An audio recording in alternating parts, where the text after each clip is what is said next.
Last week's debate has shaken things up significantly as more voters are beginning to doubt Biden's cognitive abilities. Some Democrats are secretly calling for Biden to drop out, and even the New York Times editorial board is sounding the alarm. Leftist elites may think we're dumb, but Americans are smarter than they think. They see the reality of it all. The debate gave Democrat voters a rare opportunity to see an unfiltered reality. For a long time, many had their blinders on, not paying close attention to the signs of Biden's decline. And in a way, that's understandable because the media and his handlers have worked overtime to keep the issues under wraps. But I'm not sure how effective they can be at twisting the narrative after last Thursday. Biden's performance was out there for everyone to see, and it was hard to ignore. This wasn't just another gaffe. This was a clear demonstration of his cognitive decline.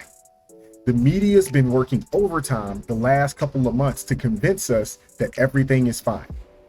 But if you saw the debate, you know everything is not fine. At least it seems like their usual tricks aren't as effective anymore.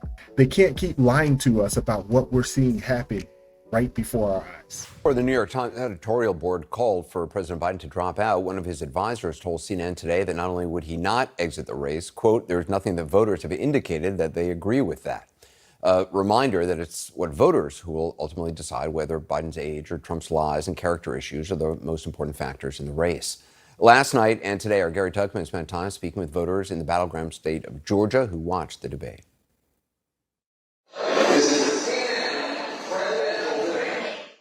We talked with Georgia voters at a sports pub in Atlanta immediately after the debate was over. I'm only 25, and I see both. They're both old, and they're both either avoiding questions or they're both like don't know what the hell they're answering. And we talked with Georgia voters on the recreational beltline that surrounds Atlanta after everyone had the night to think about the debate. I don't necessarily feel confident in either candidate's ability to run a country. We had conversations with dozens of Georgians, many of them very uninspired. I hate that it's between these two guys because I don't like one candidate more than the other. I would like a younger candidate on both parties. The headline, old man versus con man, really resonated with me. Before the debate, were you leaning towards Biden, Trump, or undecided? Probably leaning towards Biden. After this debate, how do you feel? Without a home. Many who voted for Joe Biden in 2020 and support him currently are frankly depressed. My genuine hope is that perhaps somebody else will step up for that nomination. On the Democrats? Yes, sir. These two women say they are strong Biden supporters, but watching the debate was difficult. I was concerned, very, very concerned about Biden's real ability to carry this nation forward, just from a physical perspective. Do you feel the same way? Yes. I care about where our country is going to be rather than who delivered the most stellar debate on stage. And I care about who tells the truth, who's going to keep me safe, who's actually going to do things for the country. I don't feel like that's Trump. Speaking of former President Donald Trump, many Georgians leaning towards voting for him tell us that President Biden's debate performance was not at all surprising to them. I thought he sounded unsure, rather confused, and not well prepared, I'm sorry to say. I think that Biden, looked sad. Trump was Trump. Here on the Beltline and back at the Wicked Wolf Sports Pub, voters we talked to who had already decided to vote for President Biden still plan to.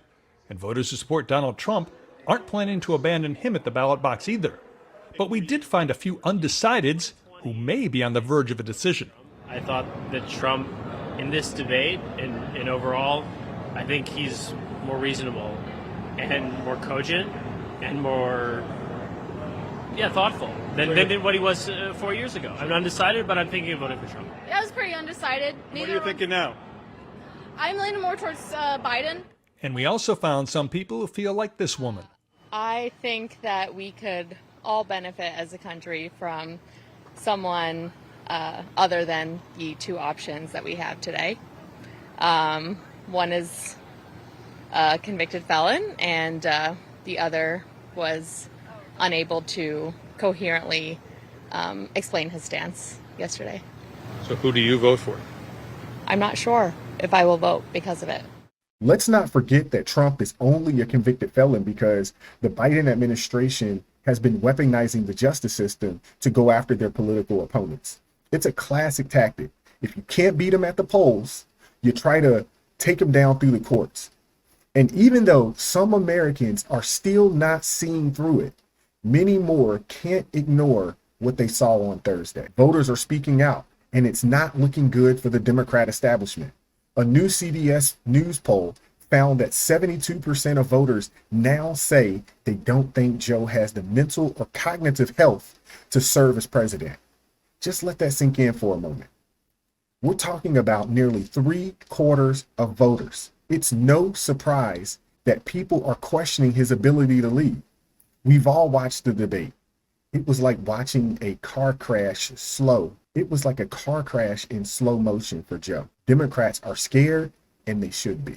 If you were about to get on a plane and your pilot looked and sounded like Biden, would you still get on that plane? Democrats are scrambling to do some damage control after President's train wreck of a showing at the debate. Here's New York Democratic Representative Dan Goldman doing some incredible mental gymnastics trying to save face for Biden. Garrett Tuckman, thanks so much. New York Democratic Congressman Dan Goldman joins us now. Congressman, appreciate you being with us. Some people within your party are wondering if President Biden should step aside, but Corey Sellers was on earlier tonight just saying that's not going to happen and it's just impossible. The New York Times editorial board, as you know, has called for him to do so. What do you think? Look, I think everyone needs to calm down a little bit. It was a bad night. There was a poor performance. But one night does not make a campaign, and it does not erase 3.5 years of stellar leadership that has brought our country back to the forefront on a global stage, has protected democracy around the world and here at home, and has benefited the vast majority of Americans, lower class, middle class Americans, through some historic legislation. And when you compare what you saw from Joe Biden last night to what you saw from Donald Trump, you realize that this is a choice, ultimately, in November, of someone who is a decent, honest man of integrity, who has served his country his entire life, against a felon who is an inveterate liar and only cares about himself. And so, yes, the New York Times is correct. The stakes are very high. But let's not go with this double standard where we just normalize Donald Trump's absurd behavior and absolute outrageous lies of denying January 6th, his refusal to accept the results of the election, his pride at overturning Roe v. Wade and taking reproductive freedom away. That is what the choice is. That's who we're dealing with here.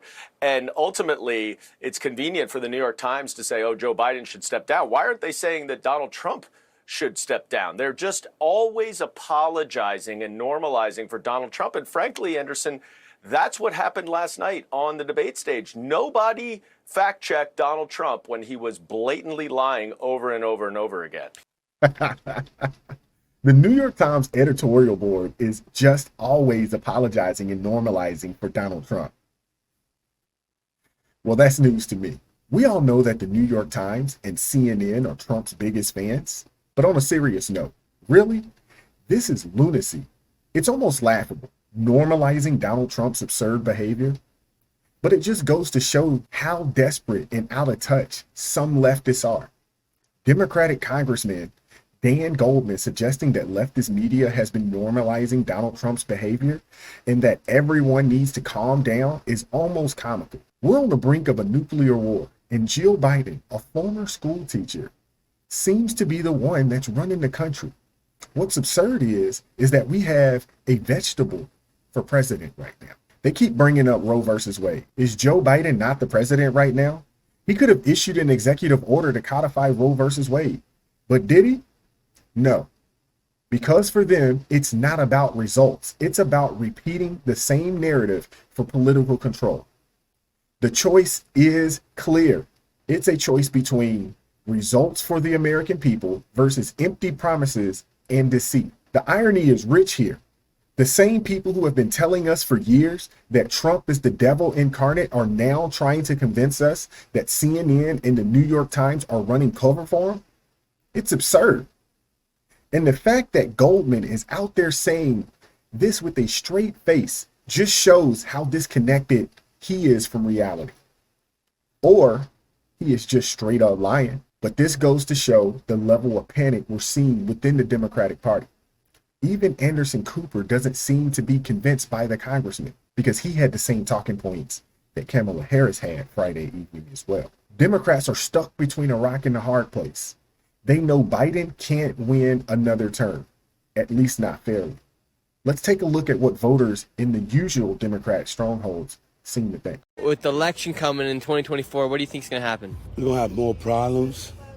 We're going to have problems. I don't want to say because it would probably be biased, but I like Trump. Like, Trump is definitely a wartime president. He not about to play games. You know what I mean? And he gonna make sure we good. So do you feel more protected underneath Trump than you would underneath Biden? Biden's family feels more protected under Trump than they do Biden. You know what I mean? Like that's crazy. Like, on top of all this, what do you think about the migrant crisis and everything that's going on here in New York City and then in the Bronx and in America in general? Honestly, people should feel safe, right? However, we got to clean up our own backyard before we can help somebody else clean up there. We're going to have mainly two options, Joe Biden and Donald Trump this year. Who will you be voting for? I don't want to say yet. I'm on the fence. On the fence? Yeah. Who are you leaning towards right now? I have a Democrat background, a history. The people before me, my elders, voted Democratic Party. But really, I'd like to know if there's a progressive, maybe a Kennedy, somebody who has other ideas. I'm looking for that. I think I'll say that. I'm on the fence with either one. I actually don't, you might be surprised. I wouldn't, Trump would be great. I think the American people are getting exactly who they want. And now God help us. That's right. God help us if we have to live through another 4 years under this administration. But the sentiment is changing, folks.